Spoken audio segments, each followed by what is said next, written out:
As we finish the process of preparing for Pesach and we wait with excitement for the Yom Tov to be upon us, I wanted to share a beautiful idea that I saw written in the name of Rebbe Elimelech Biderman Shlita, and it has to do with Pesach preparation. And there are really two parts to the Pesach preparation. There is the part of shopping and getting all that we need for Pesach, and then there is the part of getting rid of all that we don't want, getting rid of all of the chametz. And that process is part of the mitzvah of tashbisu, the mitzvah of cleaning out all of the chametz.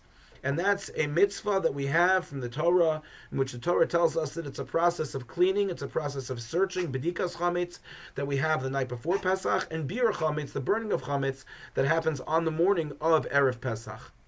So Rabbi Aaron of Belz, Chusayogin Aleinu, he and many other tzaddikim as well would cry when they stood over their chametz that was burning. And the question is, why would one cry? If they're fulfilling a mitzvah min Torah of tashbisu, if they're finally getting rid of all their chametz, they did the mitzvah correctly, why would one cry? One should be standing or dancing and singing around their chametz. Why would he cry? What was that about?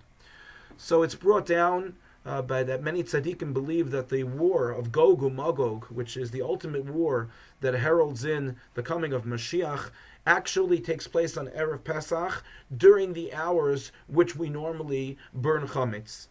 And it's consistent with the idea that we're told that just as the Bnei Yisrael, the Jewish people, just as we were redeemed in the month of Nisan during the time of Yitzias Mitzrayim, so too we will be redeemed in the future, meaning when Mashiach comes, we will also be redeemed during the month of Nisan. So that's consistent. But is there another reason? Is there more to why there are so many tzaddikim who would sit and cry over chametz, burning of chametz, as opposed to celebrating and being happy? So I think the answer to that really is by observing what happens in a matzah bakery. If you ever look in a matzah bakery and you see from the moment that the individual starts mixing the dough from when water is poured on the flour until the matzahs come out and are prepared, from the moment the dough is, the flour and the water are mixed into a dough, and then it's pounded down, and then it's divided, and then people roll out to make matzahs and then put in the oven, there cannot be longer than 18 minutes that goes by. And the reason for that is that Chazal explains that chimutz, the leavening process, takes place when something is not moved for longer than 18 minutes. So chametz is created when there is no movement. Chametz is created when there is a sense of laziness, when there is a sense of a lack of alacrity. And chametz, therefore, represents that which is negative, not only within the world, but that which is negative within us.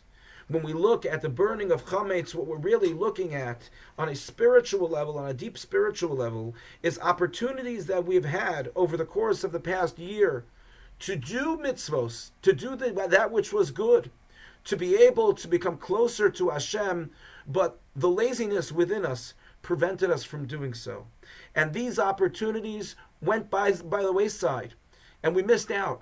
And so when we're burning the chametz, we're looking at the fact that the chametz may be gone, but with that chametz, it was really our doing that we lost opportunities. So we always wish ourselves, when it comes to Pesach, not like any other holiday, we wish ourselves a chag kosher v'sameach. And one of the things that we do is that we kosherize. We kosherize vessels. We kosher. So not only do we need to kosher vessels, but we need to kosher ourselves. And what we kosher ourselves is we rid ourselves of the chametz. We rid ourselves of the midos, of the character traits that have prevented us from taking advantage of wonderful opportunities for mitzvos, for chesed, for coming closer to Hashem. And saying that's in the past. Yes, there were opportunities, but now those opportunities are gone. And we kosherize ourselves to say Pesach is a new beginning, it's a new start, for something to be kosher, for something to be pure, for the world to take on a new flavor, for us collectively as Am Yisrael, and also for us as individuals. So may we be zoche indeed to have a chag kosher v'sameach, to take advantage of our ridding of chametz, and see all of the observance of the Yom Tov of Pesach as a new opportunity to develop our character traits, our midos, in a positive way, in order that we take advantage of the opportunities to perform mitzvahs that we have throughout the coming year. Thank you for listening. Chag kosher v'sameach, and good Shabbos.